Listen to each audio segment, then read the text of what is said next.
Hello friends, I am your friend Manoj from Paras Adenium.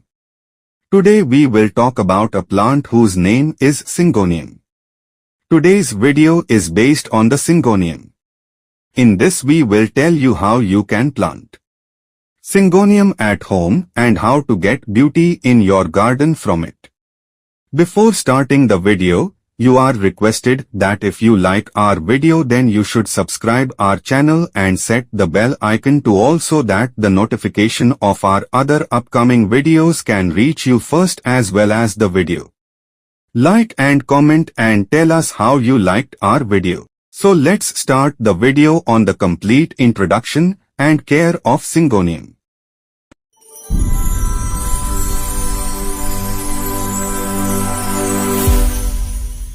About Syngonium. Syngonium is a magical species of plant known for its light and bright colors. There are around 35 different species that make up the genus which belongs to the Araceae arum family, with only a small handful being domesticated and cultivated for houseplants. These delicate and beautiful woody vines can grow up to 20 meters in their natural habitats and can be found in the tropical forest of southern Mexico, Panama, Costa Rica, Brazil, and the West Indies. Syngonium can dominate their natural environment with their ability to use aerial roots to grow on the forest floor. Once they stumble across a host tree, they will start to climb the trunk and continue their journey upwards. These plants have become a fast favorite amongst houseplant collectors due to their strong air purifying qualities. They have the ability to draw out pollutants in the air, leaving it feeling clean and fresh. As well as pollutants, these plants can improve their own environment by reducing airborne microbes and increasing the humidity in the surrounding area. Some varieties of Syngonium can be incredibly rare and warrant high price tags. But there are few plants that can replicate the color spectrum of these wonderfully tropical plants, leaving you in awe that somewhere out in a tropical rainforest there are such incredibly interesting plants growing wild. Light.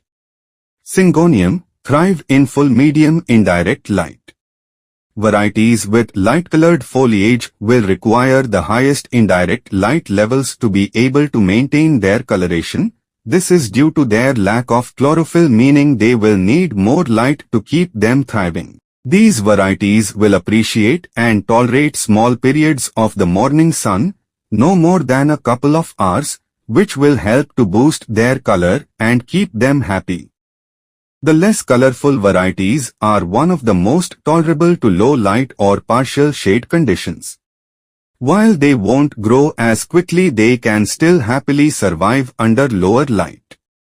The optimal location of Syngoniums will heavily depend on the species you have chosen. It's always best to do some research before choosing the best position for your plant.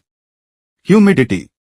All varieties of Syngonium that have been cultivated for houseplants originally come from tropical rainforests, meaning that higher humidity levels will make them feel much more comfortable and will encourage vibrant and lush foliage. Their sweet spot is around 60% humidity. However, they will adapt to their environment and can tolerate the average home humidity level, 40%, but they will still require regular heavy misting to really see the plant perform. If they don't get enough humidity, the delicate leaves will soon crisp up and start turning brown. Water. Syngonium sits comfortably in the middle of the watering spectrum but is more thirsty than most. They like to have their soil kept slightly moist but not wet or soggy, as this can lead to root rot and fungal infection. A continuous moist soil will be the ideal sweet spot.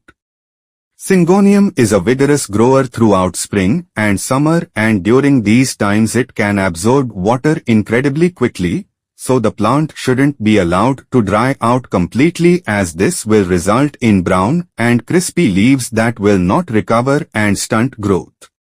Soil. Syngonium prefers well-drained soil that can retain moisture between watering. The ideal soil mix for Syngoniums is nutrient-rich, allows for good aeration, is slightly acidic, 6.2 pH, 7 pH, and free-draining with a smidge of water retention.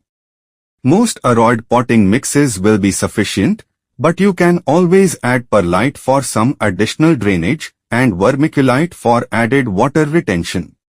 With a combination of these, you can provide the best environment for your plant to thrive. Feed. Syngonium will need regular feeding to keep the nutrients at optimal levels in the soil and allow your plant to thrive. Like most houseplants, to promote healthy roots, stems, and leaves, they will need a steady supply of nitrogen, phosphorus, and potassium. The most important is nitrogen to keep their leaves bright and looking their best. A good liquid houseplant feed can be applied every 2 to 4 weeks during the growing season. The liquid feed can be diluted to around half strength when applied. There's no need to feed during the winter. Light levels are much lower and the plant won't use as much energy to grow. Repotting. It's best to repot your Syngonium once the roots fill their pot. Depending on the size of the plant, you may find yourself repotting once per year. That being said, they don't mind being slightly pot-bound. They can survive like this for a little while, as long as they are receiving enough nutrients via feeding. The pot size can increase by 1 step every year for as long as you have the space to house the new influx of growth.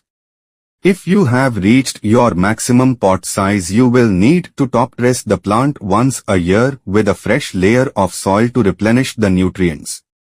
The best time to repot your Syngonium is when spring arrives. Outside temperatures will rise and the daylight hours will increase. When this happens, your Syngoniums will react quickly to the environmental change and start producing lots of new foliage growth. You will need to pick a pot with good drainage. We don't want water hanging around the roots.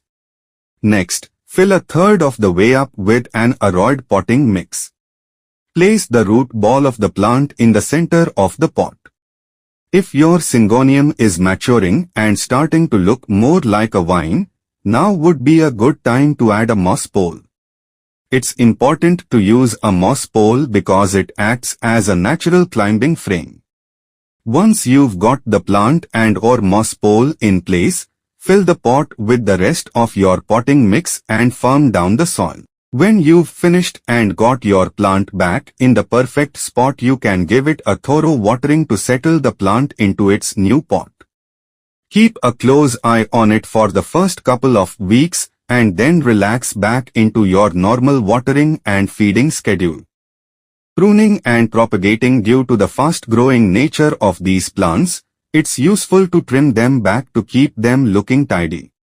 It's best to keep the new growth trimmed back throughout the spring and summer if you are happy with the size of your plant. Syngonium is a great plant to propagate as cuttings take quite easily and will start producing a new root system relatively quickly. There are 2 effective methods to start propagating from your plant cuttings. If you prune back your Syngonium at the node, you will end up with a mass of great cutting material. Simply place your cuttings in a glass of rainwater and wait for up to 2 to 4 weeks to start seeing signs of new roots. You will need to regularly change the water to avoid algae. Once you have substantial root growth, you can place the cutting into a small pot of aroid potting mix and keep it in a high temperature and humidity environment. You can also put your cutting straight into a jar with fresh sphagnum moss.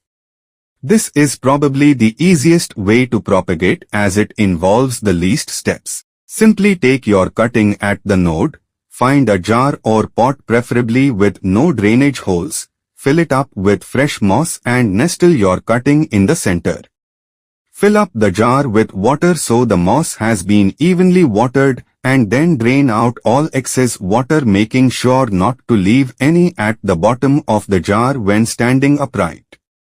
Now just keep an eye on your new cutting. checking the moss every couple of days to ensure it hasn't dried out. Keep a close eye on these small pots as they will dry out quickly. Air layering. The first step is to find a node.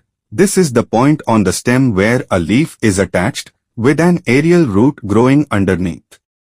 Then using a clean sharp knife or pruning scissors, make a small notch just below the root in the stem. It doesn't have to be very deep. By making a small notch, you are encouraging growth hormones in that specific area. Then cover the aerial root, the notch, and the node in a thick layer of damp sphagnum moss. Wrap around the moss with plastic wrap and then tie it over with string to make sure it's held in place. You will need to keep the moss damp at all times and don't allow it to dry out. After a month or so, you should start seeing signs of new aerial roots appearing in the moss. At this point, carefully cut off the piece of plant and move it into a pot with a roid potting mix. Troubleshooting and tips. If your Syngonium is becoming floppy but not showing any other signs of distress, it is likely time to install a moss pole to help support the climbing vine. If your Syngonium is becoming leggy and leaf growth is stunted, this is an indication that it isn't getting enough light. It will be best to find a brighter location.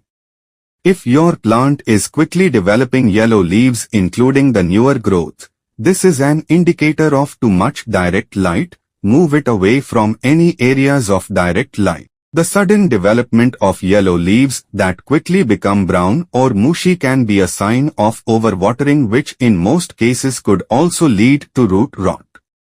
If the edges of your plant are starting to become brown, this can be a sign of temperature shock, which can occur from sudden changes in ambient temperature or persistent cold drafts, but can also develop if the plant is watered with cold water, causing shock to the root system.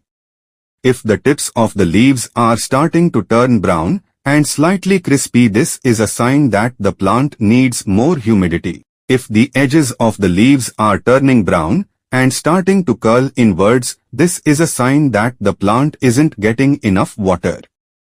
Toxicity. Syngonium can be poisonous to people but more so to pets if ingested. These plants don't pose any serious risk but can still cause vomiting, difficulty swallowing, abdominal pain, and irritation.